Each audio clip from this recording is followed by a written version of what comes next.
Welcome back to the homestead. So it's been another day and got so much done again here at the homestead. So I'm going to put out some long form videos, but I just want to do a video to check in because I've been a little bit busy and just show you our beautiful firebox. Boom. And also the floor in the kitchen is all covered up. We've got plumbing started. We've got new windows in. So we are remodeling an 1871 house, and it's made out of rock, and you just have no idea how much more complicated it is when it's a rock home. So I'm going to do a video on the floor because we have exposed the 1871 wood floor, and I know it's really dirty, but it's going to be super cool.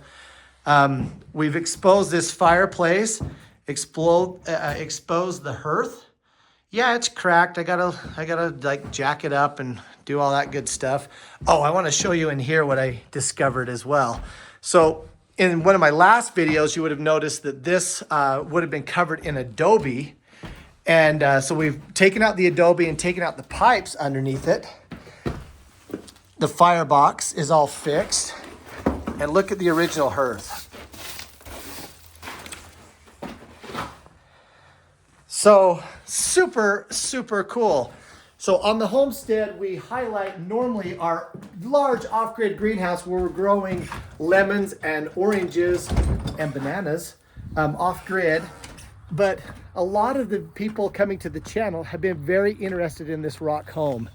And so more videos coming up on this. We're taking all the plaster off, and then we'll expose the stone. And then I'm gonna have to go through and see how there's like gaps there. I actually have to create those gaps over the whole facade, the whole thing. And then I've got to go and remortar it. So, oh, something else that's very, very exciting. See how my porch is just up on stilts? Well, it's been that way for probably 25 years. And exciting news is I found somebody to create the new capitals and the new, those are the capitals right there. So I got brand new capitals and brand new bases because there'll be a floor right here. So we'll be restoring that and it's gonna look amazing. We've got a new electric service coming. So this will all be ripped off. And if you go around the back, I'm super excited about the back, because we already have the new water line in and we already have the new electric, underground electric service. And now, look at that. We have the last two windows.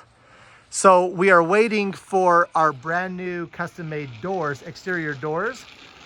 And when that happens, we will have this place all ready to be fully dried in. So you can see over here how it was plaster. I'm gonna remove the rest of that plaster, expose more of the stone, and then we will mortar it. So our mortar color, I don't know if you can tell, right there underneath and down. So it's gonna be, just have a little bit of buff tint to it because we're having darker sand. That is going to really make these stones pop out. And that's what we want. So over here, you can see how the rock is getting exposed. Now, something I want a lot of people to know, some people are truly excited to have the stone exposed. In fact, 90%. Now, some people get a little bit nervous, like it was supposed to be stucco. So we know that historically speaking, this house, was rock for at least a few years. And then eventually when the railroads came in, they really went ham and started stuccoing over rock. Some people that couldn't afford the stucco would actually just paint over the rock because the paint or the stucco was considered a little bit more elegant of a finish.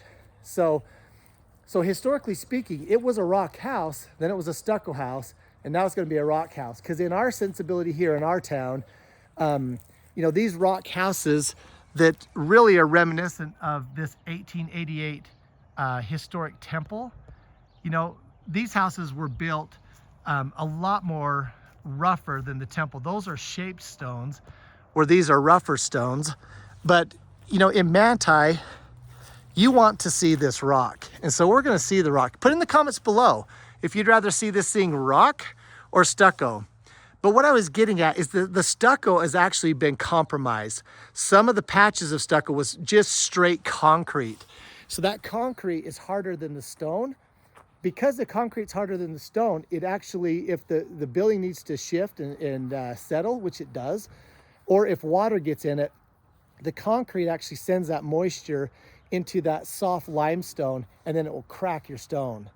So we had that issue with the concrete patches all over. And even worse is we have just big old chunks of this plaster that is loose. I mean, and literally falling off. So it was a danger.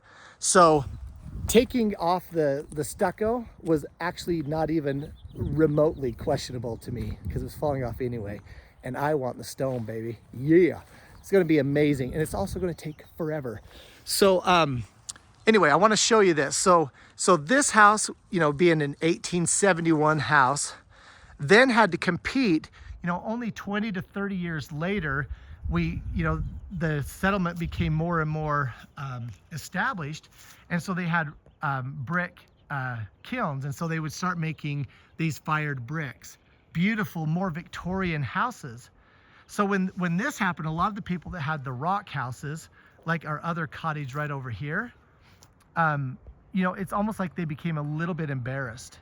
And so all of these homes in Manti are covered up.